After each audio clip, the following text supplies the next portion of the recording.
సంవత్సరాలు అయింది. అలాగే పరిశుద్ధ గ్రంథంలో కూడా బానిసలుగా ఎవరున్నారండి? ఇజ్రాయేలీలు. మీకు అన్నీ తెలిసిపోయింది, నేనేం చెప్పక్కర్లేదు. నిన్నటి దినాన్ని ఏం నేర్చుకున్నాం మనం? ఎవరి గురించి? అభిషగు, ఇంకా బుద్ధిగల కన్యకలు, బుద్ధి లేని కన్యకల గురించి నేర్చుకున్నాం. చాలా సంతోషం అండి. నిజంగా మీ పాస్టర్ గారు చెప్తున్నారు మీకు రాసుకోమని. ఇంటికి వెళ్ళి చదువుతున్నారా? ధ్యానిస్తున్నారా? ధ్యానించాలి. ఈరోజు కాకపోయినా, వెళ్ళిన రోజు కాకపోయినా, మళ్ళా మీరు ప్రార్థనకు వచ్చి ఈ గ్యాప్లో ఈ ప్రార్థనలో రాసుకున్న వాక్యాలు, రిఫరెన్స్లు అన్నీ మీరు ఇంటికి వెళ్ళి ధ్యానించారనుకోండి, మీరు కూడా మంచిగా ఇతరులకు బోధించే బోధకురాండ్రుగా తయారవుతారు. దేవుడు ఎన్నెన్నో తలంపులు ఇస్తాడు, తలాంతులు ఇస్తాడు, మాటలు బయలుపరుస్తూ ఉంటాడు. ఆ అనుభవాన్ని మనమే పెంచుకోవాలి. ఆ యొక్క విధానంలో మనమే రోజు రోజుకి మెట్లెక్కుతూ ఉండాలి. సంతోషించదగ్గ విషయం అండి. హల్లెలూయా. పరిశుద్ధ గ్రంథంలో నిర్గమకాండంలో 10 ఆజ్ఞలు ఉంటాయి, అందరికీ తెలిసిందే కదా. అలాగే దేవుడు ఈ భూమి మీద ఈ సృష్టిని ఏర్పాటు చేశాడు. ఎంతో చక్కగా, అందంగా, ఆహ్లాదంగా, చక్కగా సృష్టించాడు. ఆ సృష్టిలో భాగమే మానవులు కూడా.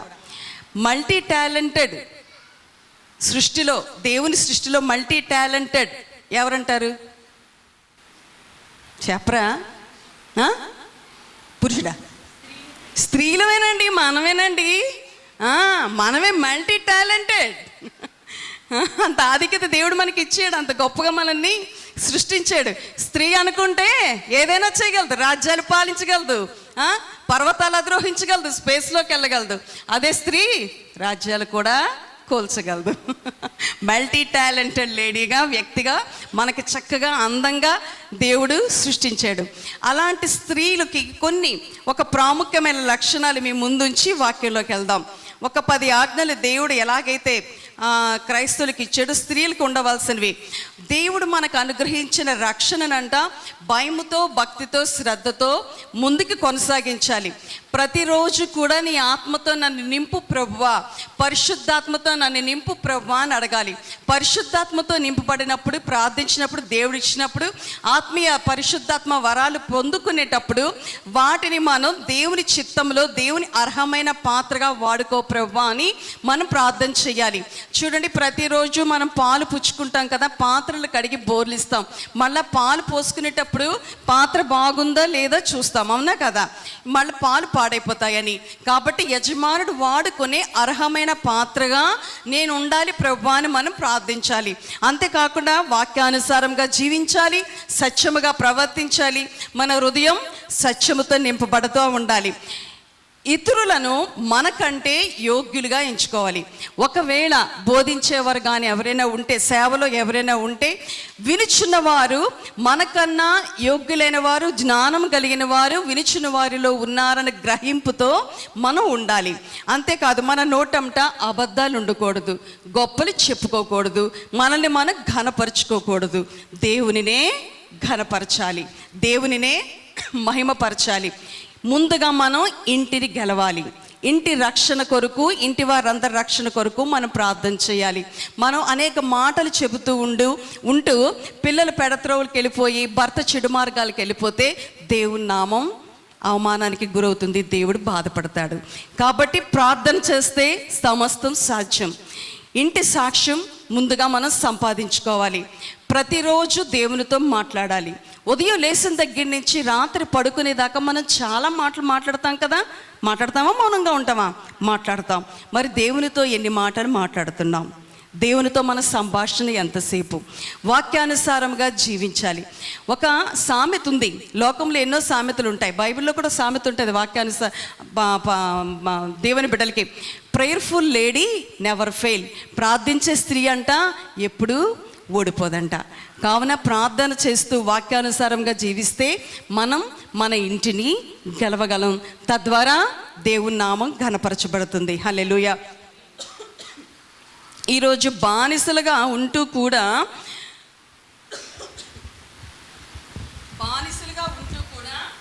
దేవుని చిత్తాన్ని నెరవేరుస్తూ దేవుని యందు భయభక్తులు కలిగి జీవించిన ఒక స్త్రీని మీ ముందు ఉంచాలని నేను ఆశపడుతున్నాను.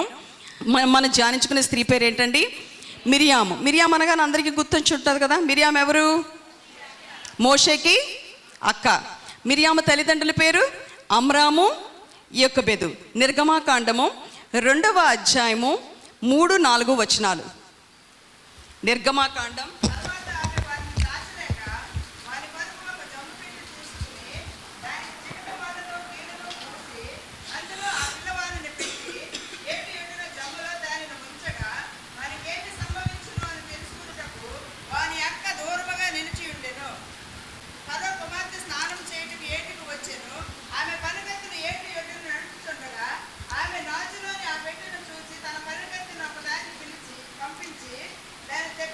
చాలండి.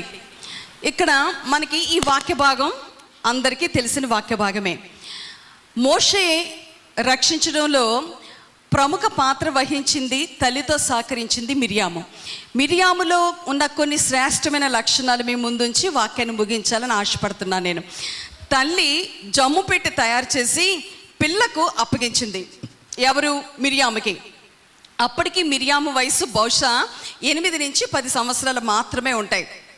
అనగా తల్లి ఆ చిన్న అమ్మాయికి ఆ యొక్క జమ్ము పెట్టెని తయారు చేసి నైలు నదిలో వదిలి ఆ యొక్క పెట్టి ఎక్కడికి వెళ్తుందో గమనించమని పాపకు అప్పగించింది. నైలు నది చాలా పొడవుగా ఉంటుందండి. అంతేకాకుండా నైలు నదిలో మొసళ్ళు చాలా అధికంగా ఉంటాయి. మొసళ్ళు ప్రమాదకరమైనవి కదా. అలాంటి నదిలో తల్లి జమ్ము పెట్టెని విడిచిపెట్టింది, మిరియాముకు అప్పగించింది అంటే మిరియాము ఎంత జ్ఞానవంతురాలు అయి ఉంటుందో మనకు అర్థమవుతుంది. తల్లి ఏ విశ్వాస నేత్రాలతో ఆ యొక్క జమ్ము పెట్టెని తయారు చేసి నదిలో వదిలిపెట్టిందో మిరియాము కూడా అదే విశ్వాస నేత్రాలతో ఉంది. తల్లి జమ్ము పెట్టి తయారు చేస్తుంటే మిరియాము తల్లికి సహాయం చేసి ఉండొచ్చు, గమనిస్తూ ఉండొచ్చు కాదు, సహాయం చేసింది మిరియాము. కాబట్టి తల్లి కష్టపడుతూ ఉంటే చూడండి, కొంతమంది పిల్లలు తల్లి కష్టపడుతూ ఉంటే ఇది నాకు సంబంధించింది కాదులే, ఈ పని నాకు సంబంధించింది కాదులే, ఆడుతూ పాడుతూ ఉంటారు. కానీ మిరియాము తల్లి కష్టపడుతూ ఉంటుంటే, తల్లి పని చేస్తూ ఉంటుంటే గమనిస్తూ తల్లికి సహాయం చేస్తూ ఇది నాకు సంబంధించింది కాదు అని అనుకోలేదు మిరియాము. కావున యోకెబెదు ఏం చేసిందండి, మిరియాముకి ఆ పని అప్పగించింది. ఒకవేళ మిరియామే గనక తప్పించుకునే అమ్మాయి, పనిమంతురాలు కాకపోతే ఆ యోకెబెదు ఆ పెట్టెని గమనించమని మిరియాముకి అప్పగించదు. మిరియాం ఏంటి, తల్లి పనిలో సహాయం చేస్తూ తల్లి నైపుణ్యాన్ని పరిశీలిస్తూ ఉన్నది. దేవుని నామానికి మహిమ కలుగును గాక. హల్లెలూయా. అనగా యోకెబెదు మిరియాముని అలా పెంచిందండి. ప్రియమైన తల్లులారా, స్త్రీలారా, మన పిల్లలకి మనం ఫిజికల్ నీడ్స్తో పాటు స్పిరిచువల్ నీడ్స్ కూడా అందించే వారంగా ఉండాలి. ఇహ సంబంధమైన ఆశీర్వాదాలే మన పిల్లలకి ఇవ్వడం కాదు, కానీ ఆధ్యాత్మికమైన ఆశీర్వాదాలు కలిగిన పిల్లలుగా మన తల్లులమైన మన పిల్లల్ని పెంచాలి. చిన్నప్పటి నుంచే వారికి అలవర్చాలి. అలా అలవర్చుకుంది కాబట్టి మిరియాము ఆ నైలు నదిలో ఆ పెట్టెని విడిచిపెట్టినప్పుడు కనిపెడతా ఉంది. ఆ పెట్టి ఎక్కడికి వెళ్తా ఉందో కనిపెడతా ఉంది. ఎప్పుడైతే మన పిల్లలకి మనం ఫిజికల్ నీడ్స్తో పాటు స్పిరిచువల్ నీడ్స్ అందించగలమో మనం యోకెబెదులు అవ్వగలం, మన పిల్లలు మిరియాములు అవ్వగలరు. అప్పుడు దేవుడి నామం ఘనపరచబడుతుంది. హల్లెలూయా. ఆ చిన్న అమ్మాయి మీద ఎంత నమ్మకం ఉంటే తల్లి మిరియాముకి ఆ పని అప్పగించి ఉంటుందండి. ప్రియమైన సంగమా, మన పిల్లల మీద కూడా మనం నమ్మకం కలిగి ఉండాలి. అంతేకాకుండా మిరియాము కూడా ఆ యొక్క తల్లికి లోబడతా ఉంది. మామూలుగా ఆ ఒక్క వయసు పిల్లలు మనం ఆలోచించామనుకోండి, ఏదైనా పని అప్పగించామనుకోండి, మార్కెట్కి వెళ్ళో లేకపోతే ఎక్కడికి వెళ్ళో ఏదైనా పని అప్పచెప్పి ఒక ఇంపార్టెంట్ పని అప్పచెప్పామనుకోండి, ఆన్ ది వేలో వాళ్ళకి ఏదైనా కొంచెం కళ్ళకి ఇంపుగా కనపడితే వాళ్ళ మైండ్ ఏంటవుతుంది, డైవర్ట్ అయిపోతూ ఉంటుంటుంది. కానీ మిరియాము అలా డైవర్ట్ అవ్వకుండా ఏం చేస్తుందండి, ఆ పెట్టి ఎక్కడికి వెళ్తుందో దూరముగా నిలిచుండి ఏం చేస్తుంది, కనిపెడుతుంది. ప్రియమైన సంగమా, మనం కనిపెట్టి నిరీక్షించగలిగితే లోతైన అనుభవాల్లోకి మనం వెళ్ళగలం. కనిపెట్టి నిరీక్షించి ప్రార్థనలో మనం కనిపెట్టగలిగినప్పుడు ఎలాంటి శ్రమ అయినా కష్టమైనా ఎదురవుతున్నప్పుడు అద్భుతాలు, ఆశ్చర్యాలు మనం చూడగలం. ఆ యొక్క పెట్టెని గమనిస్తూ ఉంది కావున ఆ పెట్టె ఎక్కడికి చేరిందో మిరియాము చూడగలిసింది. ఆ యొక్క శ్రమ నుండి, కష్టం నుండి వాళ్ళు ఆ యొక్క బాధ నుండి నివారణ పొందుకున్నారు. ఒక చంటి బిడ్డని నైలు నదిలో వదిలిపెట్టడం అంటే దుఃఖకరం అంటారా, సంతోషం అంటారా? దుఃఖకరమే. అయినా కూడా తల్లి ఎలాంటి విశ్వాస నిరీక్షణ కలిగి ఉందో యోకెబెదు, మిరియాము కూడా అదే లోతైన విశ్వాస నిరీక్షణ కలిగిన కనులతో చూస్తూ ఉంది. దేవుడు ఏదో అద్భుతం చేస్తాడు, దేవుడు ఏదో కార్యం మా పట్ల చేస్తాడని గురి కలిగి కనిపెట్టి ముందడుగు వేసింది మిరియాము. కావున సక్సెస్ఫుల్ అనేది మిరియాము జీవితంలో ఉందండి. ఒకవేళ మిరియాము కనుక కనిపెట్టి ఉండకపోతే, అమ్మో నైలు నదిలో మొసళ్ళు ఉంటాయి బాబాయ్, ఇంత దూరం ఇంత నది పొడవునా నేను వెళ్ళాలా, ఆ పెట్టాలా ప్రవహించుకుంటూ వెళ్ళిపోతుంది, అది ఎక్కడికి వెళ్ళిపోతుందో ఏటో అని వెనకడుగా వేసింది అనుకోండి, ఈరోజు మనకి ఇంత గొప్ప నాయకుడు మనకి దొరకగలడా? దొరకలేడు. మిరియాము కనిపెట్టగలిగింది కావున ఆ యొక్క అనుభవాన్ని పొందుకుంది. అంతేకాకుండా మిరియాము జ్ఞానం మనకి కనబడుతుంది. జ్ఞానం మనకి ఎలా వస్తుందండి? యెహోవా యందు భయభక్తులు కలిగి ఉండుటయే, మళ్ళా యెహోవా యందు భయభక్తులు కలిగి ఉండుటయే జ్ఞానమునకు మూలము. ఎంత జ్ఞానంగా మాట్లాడుతుందంటే మిరియాము ఇక్కడ 2:7 ఈ పెట్టె ఎక్కడికి వెళ్ళిపోయిందంట? ఫరో కుమార్తె చేతిలోకి వెళ్ళిపోయింది. ఫరో కుమార్తె పేరు హ్యాట్సప్సూట్, బిదియా అని పేరు కూడా ఉంది, బిరుదు కూడా ఉంటుందండి. ఈ యొక్క పెట్టె అలా నదిలో కొట్టుకుంటూ ఫరో కుమార్తెల చేతిలోకి వెళ్ళిపోయిన తర్వాత మిరియాము అంటుంది, నీ కొరకు అని అంటుంది. ఎవరి కొరకండి? నీ కొరకు. అసలు ఫరో కుమార్తెలో ఏముందో, ఏమనుకుంటుందో అసలు మిరియాం తెలిసినట్లుగా మాట్లాడుతుంది. అక్కడ ఫరో కుమార్తె హృదయంలో ఏమనుకుందో తెలీదు, కానీ అన్నీ తెలుసుకున్నట్టుగా మాట్లాడుతుంది మిరియాము. ఎంత జ్ఞానవంతురాలు కదండి. మామూలుగా ఎవరైనా తెలియని వాళ్ళు కొత్త వాళ్ళు వచ్చారనుకోండి, ఏ పాప ఎవరు నువ్వు, ఏంటి నువ్వు నాతో అలా మాట్లాడుతున్నావు అని క్వశ్చన్ వేస్తాం కదా. కానీ ఫరో కుమార్తె క్వశ్చన్ చేయలేదు. ఏ పాప ఎవరు నువ్వు, ఎక్కడి నుంచి వచ్చావు, ఏంటి నువ్వు నాతో మాట్లాడుతున్నావు? ఫరో కుమార్తె ఎవరు? మీలాంటి మాలాంటి సామాన్య మనిషి కాదు, రాజకుమార్తె. అలాంటి రాజకుమార్తె దగ్గరికి అమ్మాయి వెళ్ళి మాట్లాడుతుంది. ఎవరు ఏంటి అని క్వశ్చన్ చేయలే. క్వశ్చన్ చేయకుండా చూడగానే మిరియాము మీద ఫరో కుమార్తెకి ఏం కలిగింది? దయ కలిగింది, ప్రేమ కలిగింది. ఆమె మాటల్లో సంతోషాన్ని గ్రహించింది. అబ్బాయి, ఈ అమ్మాయి చాలా చక్కగా మాట్లాడుతుందే, ఈ అమ్మాయి చాలా వినసొంపుగా మాట్లాడుతుందే అని మిరియాము మీద ఏం కలిగిందంటే ఫరో కుమార్తెకి దయ కలిగింది. అనగా దేవుని యొక్క దయను, దేవుని యొక్క కృపను గ్రహించగలిగే మనసు, కనులు యోకెబెదుకి మిరియాముకి కలిగి ఉన్నాయి. హల్లెలూయా. దేవుని చిత్తాన్ని గ్రహించే మనసు మనకి కావాలి. ఈ పెట్టెని వదిలిపెట్టింది చచ్చిపోతాడని కాదు, మోషే రక్షణ కొరకు యోకెబెదు ఆ పెట్టెని తయారు చేసింది. నా కుమారుని ఎలాగోలా దేవుడు బ్రతికిస్తాడు, ఏదో అద్భుతం చేస్తాడు, ఏదో ఆశ్చర్యం చేస్తాడు అని దేవుని చిత్తాన్ని గ్రహించింది యోకెబెదు. మిరియాము కూడా గ్రహించగలిసింది కావున, ఆ కనిపెట్టే గుణం మిరియాములో ఉంది కావున తమ్ముడిని మళ్ళా ఎక్కడికి చేర్చిందండి? తల్లి ఒడిలో చేర్చింది. యోకెబెదులో విశ్వాస నిరీక్షణలు ఉన్నాయి కావున ఆ పోగొట్టుకుంటాడేమో, వెళ్ళిపోతాడేమో, నదిలో కొట్టుకుపోతున్న బిడ్డడు మళ్ళా ఎక్కడికి చేర్చబడ్డాడు? తన ఒడిలోకే చేర్చబడ్డాడు. దేవుని నామానికి మహిమ కలుగును గాక. హల్లెలూయా. మిరియాముకి కనిపెట్టే గుణం ఉంది కావున తమ్ముడిని మళ్ళా ఎవరి కౌగిట చేర్చిందండి? తల్లి కౌగిట చేర్చింది. ప్రియమైన సంగమా, మనం ప్రార్థనలో కనిపెట్టగలుగుతూ ఉన్నామా? ప్రార్థించిన వెంటనే సమాధానం వచ్చేయాలనుకుంటున్నావా? ప్రార్థనలో దేవుడిచ్చే సమాధానం కొరకు, దేవుడు చేసే ఆశ్చర్యం కొరకు, దేవుడు చేయబోయే అద్భుతం కొరకు మనం కనిపెట్టగలుగుతున్నామా లేదా? మనల్ని మనం పరీక్షించుకోవాలి. మా అత్తగారైన గంగరాజమ్మ గారు ప్రభువుని అంగీకరించిన తర్వాత అందరూ ప్రశ్న వేశారు, ఎలాగా, ఏంటి నీ బిడ్డల పెళ్ళిళ్ళగా అనేసి. ఈరోజు ప్రభువుని అంగీకరిస్తే 2-3 రోజుల్లో, కొద్ది సంవత్సరాల్లో జరిగిపోలేదండి. ఆ దేవుని కార్యం కుటుంబాలలో జరిగే వరకు, దేవుని యొక్క మేలులు అనుభవించే వరకు, దేవుని యొక్క ఆశ్చర్య కార్యాలు కుటుంబం ద్వారా బయట తెలుసుకునే వరకు కూడా గంగరాజమ్మ గారి కుటుంబం కనిపెట్టిందండి. మా ద్వారా అన్యులు దేవునిని ఆకర్షించగలగాలి. కుటుంబాల్లో జరిగే కార్యములను బట్టి, కుటుంబాల్లో చేసే దేవుని యొక్క రక్షణ కార్యములను బట్టి, కుటుంబాల్లో దేవుడు చేసే మేలును బట్టి, కుటుంబాల్లో దేవుడు చేసిన ఆశీర్వాదాలు బట్టి అన్యులు నిజ దేవునిని గ్రహించేలాగున, ఆకర్షించేలాగున కనిపెట్టే జీవితం గంగరాజమ్మ గారి కుటుంబంలో ఉంది కావున ఈ రోజుకి కూడా పడిపోకుండా, జారిపోకుండా, నైలు నది లాంటి ఆ మొసళ్ళు లాంటి ఆ యొక్క శ్రమలు ఎన్ని ఎదురవుతున్నా కూడా దేవుని వైపు చూడడానికి దేవుడు కృప చూపించాడండి. హల్లెలూయా.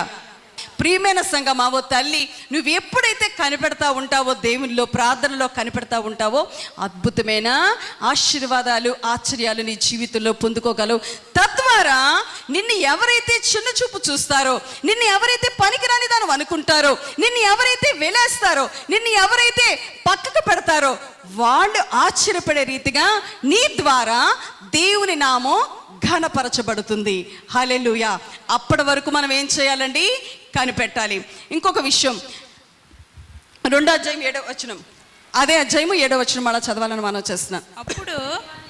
అప్పుడు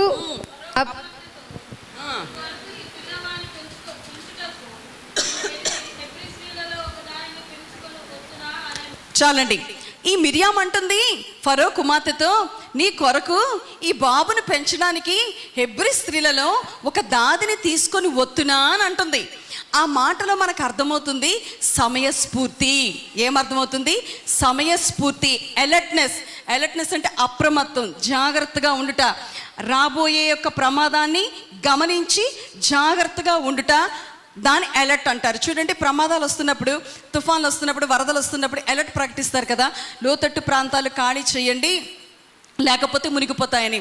ఒకవేళ అది ఎవరో ఆలకించలేదు అనుకోండి, తర్వాత అయ్యో అనుకొని మనం ముందే మనం పక్కకి వెళ్ళుంటే బాగుండు అని అనుకుంటే ఏం లాభం లేదు, నష్టం. అలాగే మిరియాము నష్టపోదలుచుకోలేదండి. చూడండి, యుద్ధ భూమిలో శత్రు యుద్ధం చేస్తున్నప్పుడు శత్రు యొక్క బాణం ఎప్పుడు ఎలా వేస్తాడో తెలుసుకొని, దాని యుద్ధవీరుడు గమనించి తెలుసుకొని బాణం వేస్తే యుద్ధవీరుడు గెలుస్తాడు, లేకపోతే యుద్ధవీరుడు ఓడిపోతాడు. అలాగే శాతాను యొక్క తంత్రములు, శాతాను యొక్క కుతంత్రములు మనం గమనించుకొని అప్రమత్తంగా ఉండాలి, అలర్ట్గా ఉండాలి, చురుకుగా ఉండాలి. శాతాను కుతంత్రములు అనగా సులువుగా చిక్కులు పెట్టి పాపం. అలాగే శాతాను కుతంత్రములు అనగా శరీర కార్యములు మనలో ఫలించకుండా ఉండాలి అంటే ఆత్మ ఫలాల్లో మనం ఫలించాలి. ఇప్పుడు మిరియాము తమ్ముడిని రక్షించింది. ఆ యొక్క బాబు ఫరో కుమార్తె చేతిలోకి వెళ్ళిపోయాడు. అప్పట్లో ఐగుప్తీలందరికీ ఫరోయే దేవుడు, అవునా కదా? ఫరో రాజే దేవుడు. ఇజ్రాయిలీలందరూ దేని కింద ఉన్నారు? బానిసల కింద ఉన్నారు. ఈ బానిసల కింద ఉన్న ఇజ్రాయిలీలందరూ ఎవరికి మొరపెడుతున్నారు? దేవునికి మొరపెడుతున్నారు. ఏమని? మమ్మల్ని విడిపించు ప్రభువా అని. ఆ మొర ఎవరు విన్నారు? దేవుడు విన్నాడు. ఇప్పుడు ఇజ్రాయిలీని విడిపించడానికి నాయకుడు కావాలి, ఆ నాయకుడు భూమి మీదకి పంపాలి. God's planning ఇదంతాను. గాడ్స్ అనుకున్నట్టు ప్రకారం ప్లానింగ్ జరుగుతూ ఉంది. ఈ గాడ్స్ ప్లాన్ పాడు చేయాలి. సాతాను యొక్క కుతంత్రం పాడు చేయాలంటే మగబిడ్డలందరినీ చంపివేయమని ఆజ్ఞ వచ్చింది. ఇప్పుడు మోషే బ్రతకాలి. మోషే చచ్చిపోకూడదు, బ్రతకాలి. యొక్కబెది సారథ్యంలోనే పెరగాలి. మళ్ళా యొక్కబెది సారథ్యంలో పెరిగితే కదా తల్లి పాలతో పాటు దేవుని మాటలు చెబుతుంది. ఫరో కుమార్తె దగ్గర ఉంటే అన్య సంబంధమైనవన్నీ వస్తాయి కదా. మరి మోషే చనిపోకూడదు, బ్రతకాలి, యొక్కబెది తల్లి ఒడిలో ఉండాలి. ఎలా సాధ్యం? ఇదంతా గాడ్స్ ప్లానింగ్. అలా గాడ్స్ ప్లానింగ్ అనుకున్నట్టుగానే ఆ మోషే ఎక్కడికి వచ్చాడు? ఫరో కుమార్తె చేతిలోకి వచ్చాడు. ఫరో కుమార్తె చేతిలోకి రాగానే అతను చూసుకొని అలర్ట్గా ఇప్పుడు మిరియాం ఎంటర్ అయిపోయింది. ఇప్పుడు నైలు నదిలో బిడ్డ దొరికింది. ఆ బిడ్డను తీసుకుంది ఫరో కుమార్తె, ముద్దాడుతుంది. ముద్దాడి నది ఒడ్డున ఉంటుందా? రాజభవనంలోకి వెళ్ళిపోద్దా? వెళ్ళిపోద్ది కదా. రాజభవనంలోకి వెళ్ళిపోతే మిరియాం వెళ్ళగలదంటారా? వెళ్ళలేదు. అదే అదును చూసుకొని ఎంటర్ అయిపోయింది మిరియాము. అదే మనం చూసుకోవాలి. అదే సమయస్ఫూర్తిగా మనం ప్రవర్తించాలండి. శాతాను గాడ్స్ ప్లానింగ్ అక్కడ దాకా సక్సెస్ అయ్యింది. ఒకవేళ చంటి బిడ్డను పట్టుకొని ఆ ఫరో కుమార్తె కనుక రాజభవనంలోకి వెళ్ళిపోతే మిరియాం రాజభవనంలోకి వెళ్ళలేదు. కావున అప్రమత్తంగా చురుకుగా ప్రవర్తించి, హెబ్రీ స్త్రీలు ఎలాంటి వాళ్ళంట? చురుకైన వారు. నష్టాన్ని కొని తెచ్చుకోరండి. హల్లెలూయా. చురుకైన స్త్రీలు నష్టపోదలుచుకోరు. మిరియాము నష్టపోదలుచుకోలేదు. వెంటనే ఫరో కుమార్తె ఎప్పుడైతే బిడ్డను ఎత్తుకుందో వెంటనే ఎంటర్ అయిపోయి అమ్మా, మీ కొరకు నేను దాదిని తీసుకొని వస్తున్నా అని అన్నది. వెంటనే ఫరో కుమార్తె ఏమంది? అలాగే ఈ అమ్మాయి మాటలు ఎంతో సంతోషంగా, ఆనందంగా ఫరో కుమార్తె కనిపించేయండి. ప్రియమైన సంగమా, మన జీవితంలో కూడా ఇలాగనే సాతాను అనేక మార్లు పనిచేస్తూ ఉంటుంటుంది. ఈరోజు 14-15 మీటింగుల గురించి మరి గీతాంజలి చెప్పిన దగ్గర నుంచి టీం అంతా ప్రార్థనాపూర్వకంగా సిద్ధపడతా ఉండేటప్పుడు లక్షవారం నుంచి నాకు బలహీనత స్టార్ట్ అయింది. జ్వరం, దగ్గు, కఫం అర్థమైపోయింది. వైరల్ ఫీవర్స్ ఇప్పుడు ఇచ్చాపురంలో చాలా ఎక్కువ ఉన్నాయి. టైఫాయిడ్, మలేరియా, డెంగీ, చికెన్ గున్యా, ఇంకా 1 కాదు 2 కాదు, చర్చిలో, ఇంట్లో, వీధిలో అందరికీ జ్వరాలే. నాకు స్టార్ట్ అయిపోయింది. నేను అనుకున్నాను, నేను కనుక జాగ్రత్తగా ఉండకపోతే ఆ రోజుకి నేను డీలా పడిపోతాను. ఇది సైతాన్ ప్లాన్ నన్ను ఆపేయడానికి, 14-15 ఆపేయడానికని. ఎలాగ నేను ఈ బలహీనత నుంచి నేను రక్షించబడాలి అని నాకు నేనుగా ప్రతి పూట, ప్రతిరోజు నాకు నేనుగా శారీరకంగా బలం తెచ్చుకోవడం మొదలుపెట్టాను. చిన్న పని స్టార్ట్ చేయడం మొదలు పెడుతుంటే విపరీతమైన కాలుపీకులు, విపరీతమైన నీరసం వచ్చేస్తుంది. అమ్మో, ఇలాగే కనుక కంటిన్యూ అయితే నేను ఇంకా 14-15 కాగిపోవాలి. నన్ను ఆపివేయడానికి సాతాను వేసిన ప్లాన్ అని ఇంకా అన్ని పనులు పక్కన పెట్టేశాను. అన్ని పనులు పక్కన పెట్టేస్తే, అమ్మగారు ఫుడ్ ఎవరు వండుతారండి అలాగనేసి వంట మానేమని కాదు, నేను పనులు మానేమని కాదు. ఎక్స్ట్రా పనులు మనకి స్త్రీలకు చాలా ఉంటాయి కదా, బయటికి వెళ్ళే పనులు చాలా ఉంటాయి కదా. అలాంటివన్నీ కూడా ఇంక నేను అనుకున్నాను, ఈ 4-5 రోజులు కూడా నేను ఎక్కడికి వెళ్ళను, ఏమాత్రం నా పని మాత్రమే నేను చేసుకొని శారీరకంగా నేను బలం తెచ్చుకుంటాను. కంపల్సరీ నేను 14-15 అటెండ్ అవుతాను అనుకున్నాను. మా ప్రేయర్ లేడీస్ ప్రతి లక్షవారం శుక్రవారం అలాగే ఉమెన్స్ ప్రేయర్ జరుగుతూ ఉంటుంది, ఉపవాస ప్రార్థన జరుగుతూ ఉంటుంది. మా స్త్రీలందరూ అన్నారు, సలోమి గారు మీరు వెళ్తున్నారా? వెళ్తున్నాను. ఎలా ఉన్నారు? అస్సలు బాగాలేరు కదండి, గీతాంజలికి చెప్పండి ఒకరోజు వస్తానని. చాలా వీక్గా ఉన్నారు, మీరు ప్రార్థనలు కనబడలేదు, శుక్రవారం కనబడలేదు, శనివారం కనబడలేదు, ఆదివారం కనబడలేదు, మంగళవారం కనబడలేదు, ఎలా వెళ్తారండి? ఒక్కరోజే వస్తానని చెప్పండి. అలాగే అనుకుంటున్నానండి నేను కూడా అనుకున్నాను అప్పుడు అనమాట. ఓహో, సాతాను నాకు ఇలా ప్లాన్ చేస్తుంది అనమాట, నన్ను ఆపియాలి. గీతాంజలి ముందే చెప్పింది, ఆంటీ మీరు 2 రోజులు ఉండాలి, కంపల్సరీ మనం ప్రేయర్లో గడపాలి అని. ఆ మాట నెరవేరాలి అంటే నేను ఇక్కడ శారీరక బలహీనతను జయించాలి, అప్రమత్తంగా ఉండాలి, అలర్ట్గా ఉండాలి, జాగ్రత్తగా ఉండాలి. పొంచి ఉన్న ప్రమాదాన్ని ప్రార్థనతో, సమయస్ఫూర్తితో, చురుకుదనంతో జయించుకోవాలి. జయించుకుంటేనే నష్టం నా నుంచి, కీడు నా నుంచి దూరం వెళ్ళిపోతుంది. హల్లెలూయా. ఎప్పుడైతే అలా జయించుకున్నానో మంగళవారం రాత్రి కల్లా, సోమవారం కూడా నాకు చాలా వీక్గా ఉందండి. నా భర్త గారితో అంటున్నాను, ఏమండి ఒకవేళ బుధవారం ఉదయం వెళ్ళి రాత్రి వచ్చేస్తే నన్ను ఏమైనా మీరు పికప్ చేసుకోగలరా, ప్లాన్ ఏంటి అని అడిగేశాను సోమవారం కూడా. కానీ మంగళవారానికి దేవుడు నాకు నూతన శక్తినిచ్చాడు. ప్రియమైన సంగమా, హల్లెలూయా. మనం సాతాను కుతంత్రాలు ఏం చేయాలి? సమయస్ఫూర్తితో, చురుకుదనముతో జయించుకోవాలి. అలర్ట్గా ఉండాలి, మనం అప్రమత్తంగా ఉండాలి. మనల్ని ఎలా ఓడించాలి, మన ఎడల దేవుని ప్లాన్ సక్సెస్ అవ్వకుండా సాతాను చూస్తుంది.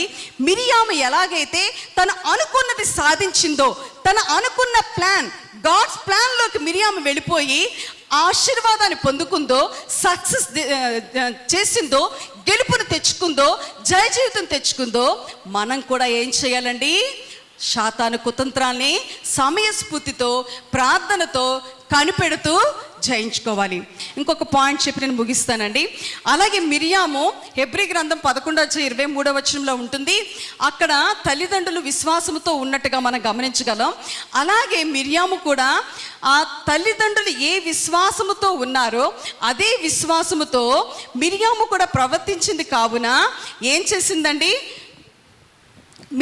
మిరియాము విశ్వాసంతో కనిపెట్టే జీవితం ఉంది, విశ్వాసంతో ఉంది. కావున మంచి లక్షణాలు కలిగి మిరియాము ప్రవర్తించిందండి. అక్కడ 3 నెలలు దాచిపెట్టని ఉంది. 3 నెలలు దాచిపెట్టను. చంటి పిల్లోడిని 3 నెలలు దాచిపెట్టగలమా? ఏమండి, చంటి పిల్లోడిని 3 నెలలు దాచిపెట్టగలమా? కీకీ కీకీ అని ఏడుస్తాడా, ఏడవడా? ఒక ఇంత పిల్లోడు అయ్యాడు అనుకోండి, కుష్ షుష్ ఊరుకో ఊరుకో ఊరుకో అంటాం. ఆ 3 నెలల పిల్లడికి ఏమంటాం? కుష్ షుష్ అంటే అర్థమవుతుందా? అర్థమవుదు.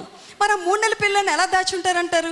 యొకబేదు, తండ్రి, అమ్రాము, మిరియాము ముగ్గురు కూడా 3 నెలలు దాచారంట. అనగా ఇరుగు పొరుగు వారితో వాళ్ళకి సత్సంబంధాలు ఉన్నాయి. హల్లెలూయా. ఇరుగు పొరుగు వారితో వారికి డిస్టర్బెన్స్ లేదు.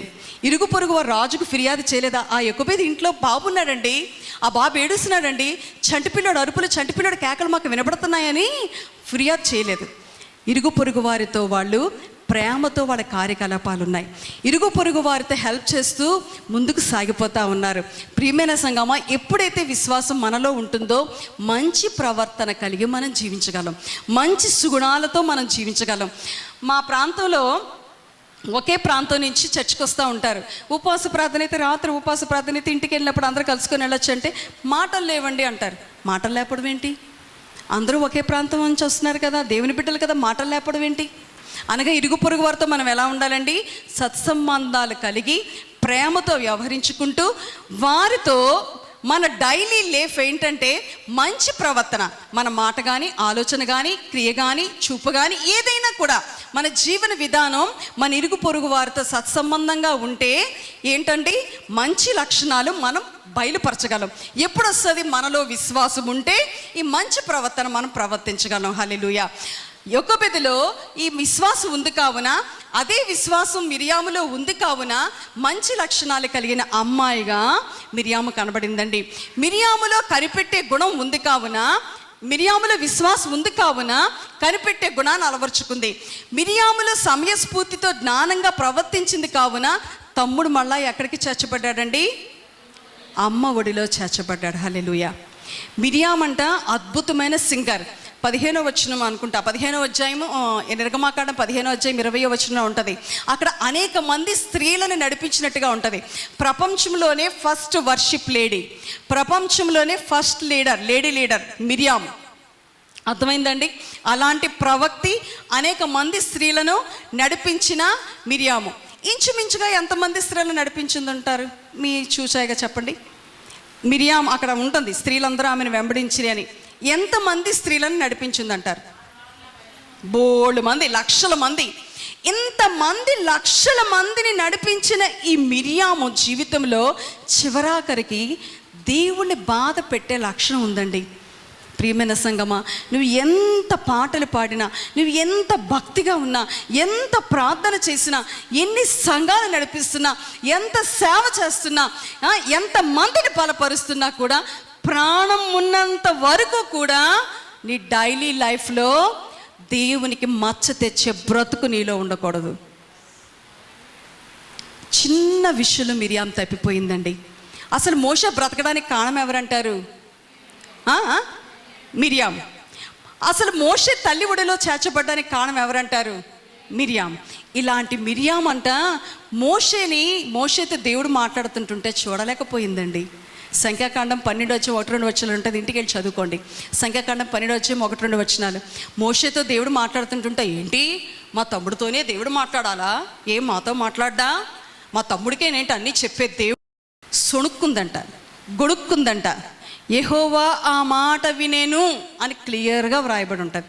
ప్రియమైన తల్లి, ఓ స్త్రీ, నీ సొణుగులు గొణుగులు ఎవరి మీదైనా దేవునికి వ్యతిరేకంగా ఉంటే, దేవునికి విరోధముగా ఉంటే, ఎవరినైనా బాధ పెట్టే సొడుగులు, ఎవరినైనా బాధ పెట్టే గొడుగులు నీ తోటి విశ్వాసాన్ని చూడలేకపోతుంటే, నీ తోటి విశ్వాస కానీ, పరిచారకులు కానీ, సువార్థికురాలు కానీ, పాస్టర్ గారు కానీ సేవ చేస్తుంటే నువ్వు సహకరించాలి.